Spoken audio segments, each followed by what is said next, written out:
നമസ്തേ. 60-നും 90-നും ഡിഗ്രിയിലുള്ള രാശിയാണ് മിഥുനം. മിഥുനക്കൂറിലുള്ളത് 3-4 പാദങ്ങൾ മകയിരം, തിരുവാതിര, ഉണർന്നം, മുക്കാൽ. മകയിരംകാർ ഊർജ്ജസ്വലരും ശാസ്ത്രീയമായ അറിവുള്ളവരും ശാസ്ത്രശാഖയിലോ മെഡിക്കലിലോ ഒക്കെ ജോലി നോക്കുന്നവരും ഒക്കെ ആകാം. അവർക്ക് സ്വന്തം കാര്യം പോലെ തന്നെയാണ് ചിലപ്പോൾ മറ്റുള്ളവരുടെ കാര്യം. ജീവിത പങ്കാളിയെയും ഉയർത്തുവാൻ അവർക്ക് കഴിയും. പഠിക്കുന്നവരായാലും ഡിഗ്രി റാങ്കുകളിലേക്ക് നീങ്ങാം. പ്രണയത്തിലുള്ളവർ അവരുടെ ഭാവി ജീവിതത്തിന് പച്ചക്കൊടിയാണ്. ജോലിയുള്ളവർ വിചാരിക്കുന്നിടത്തേക്ക് ട്രാൻസ്ഫർ മുതലായ പ്രൊമോഷൻ ഒക്കെ കിട്ടുന്നതാണ്.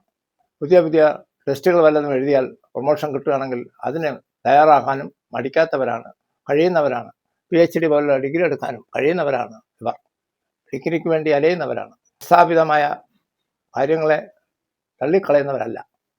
നിയമനിർമ്മാണം, രാഷ്ട്രീയം, കല, കായിക രംഗങ്ങളിൽ ഇവർക്ക് ശോഭിക്കാൻ കഴിയും. എത്രയോ ഉദാഹരണങ്ങൾ എനിക്കും നിങ്ങൾക്കും അറിയാവുന്നവരുണ്ട്. തിരുവാതിരയാണ് അടുത്തത്. ഇത് ഉഭയരാശിയാണെന്ന് പറഞ്ഞല്ലോ. എന്ത് വിട്ടുവീഴ്ചയ്ക്കും തയ്യാറുള്ള മനസ്ഥിതിക്കാരാണിവർ. ഇവരാഗ്രഹിക്കുന്ന 90% കാര്യങ്ങൾ അവരുടെ അടുത്ത് എത്തിച്ചേരുന്നതാണ്. പഠിക്കാനും പഠിപ്പിക്കാനും കഴിയുന്നവരാണ്. ഗൂഢശാസ്ത്രം പഠിക്കാൻ ഇവർക്ക് കഴിയും. ഗൂഢശാസ്ത്രം എന്ന് പറയുന്നതിൽ വരുന്നതാണ് ജ്യോതിഷം, സുഷിരവാദ്യം, വയലിൻ മുതലായവ. അതൊക്കെ സ്വരസ്ഥാനങ്ങൾ സ്വയം കണ്ടുപിടിക്കേണ്ടതാണ്.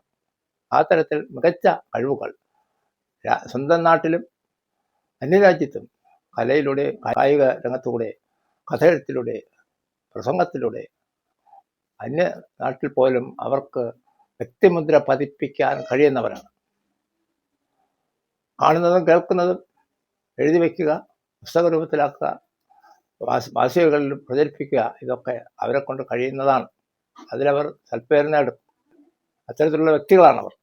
ശിവന്റെ നക്ഷത്രവുമായി ബന്ധപ്പെട്ട് ഇരിക്കുന്ന ഒരു നക്ഷത്രമായതുകൊണ്ട് അവർക്ക് അച്ചടക്കം തീർച്ചയായും ഉണ്ടായിരിക്കും. അടുത്തത് പുണർന്നം.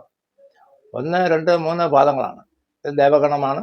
അതുകൊണ്ട് തന്നെ ഗുരുക്കന്മാരെയും മാതാപിതാക്കളെയും സഹോദരങ്ങളെയും ഒക്കെ സഹായിക്കാൻ കഴിയുന്നവരും അവരെ നിയന്ത്രിക്കാൻ കഴിയുന്നവരും ഒക്കെയാണ്. ഇവർക്ക് ഒരു നാടിനു വേണ്ടി പല കാര്യങ്ങളും ചെയ്തു കൊടുക്കാൻ കഴിയും. ക്ഷേത്രത്തിലാണെങ്കിൽ ഒരു നടപ്പന്തൽ കെട്ടാനോ പൊതുവെ ഒരു ബസ് സ്റ്റാൻഡ് കെട്ടാനോ ഒക്കെ ആലോചിക്കാനും അതിനുള്ള കഴിവുള്ളവരുമാണ്. ഒരു സമൂഹ വിവാഹം നടത്തി കൊടുക്കുക, ഇതൊക്കെ അവർക്ക് കഴിയുന്ന കാര്യങ്ങളാണ്. ഇത്രയും വരെ നിങ്ങൾക്കറിയാം. ഈ ലഗ്നക്കാർ ഒരാളിൻ്റെ മനസ്സറിയുവാൻ കൈരേഖയിൽ സോളമൻ റിംഗ് ഉള്ളതുപോലെ മനസ്സറിയുവാൻ പ്രത്യേകമായ ഒരു വരം കിട്ടിയിട്ടുള്ളവരാണ്.